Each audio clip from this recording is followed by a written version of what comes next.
Президент Атамбаевка абакта бардык шарттарды түздүргөм. Буга чейин тар камерада жаткан. Президент Садыр Жапаров Кабар маалымат агенттигине кезектеги маек куруп коомчулуктун курч суроолоруна жооп берди.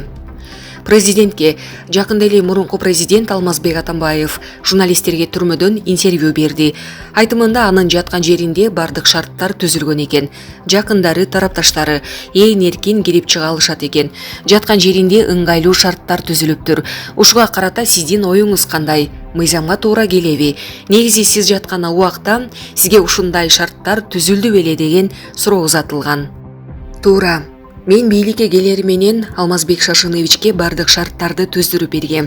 Мага чейин УКМКнын көчүгө айланбаган тар камерасында жаткан. Мен 47-чи колонияга котортуп, ээн эркин басып турсун дегем.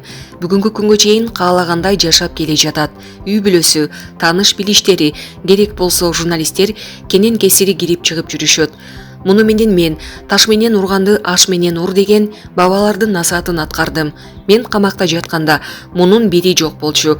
Колониянын башчылары сиз катуу көзөмөлдө турасыз деп так секирип катышар эле деди ал.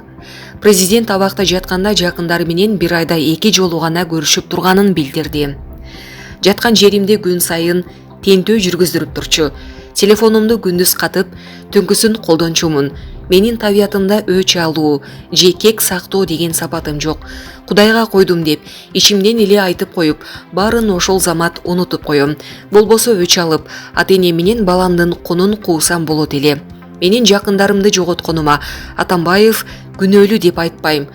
Бирок себепчи болгон ушул киши да. 13 бир тууганды небере чөбөрөлөрү менен бирдей камап, караган атамдын өзүн таштап коюшума себепчи болду.